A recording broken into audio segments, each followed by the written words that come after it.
Idol, paano pumayat? Pero ayoko mag-calorie deficit, ayoko mag-diet, sarap kumain.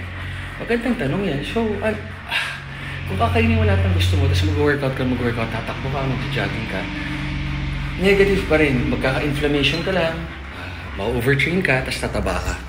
Kasi the only way to gain weight or lose weight is through eating. To calorie deficit, calorie maintenance, calorie surplus.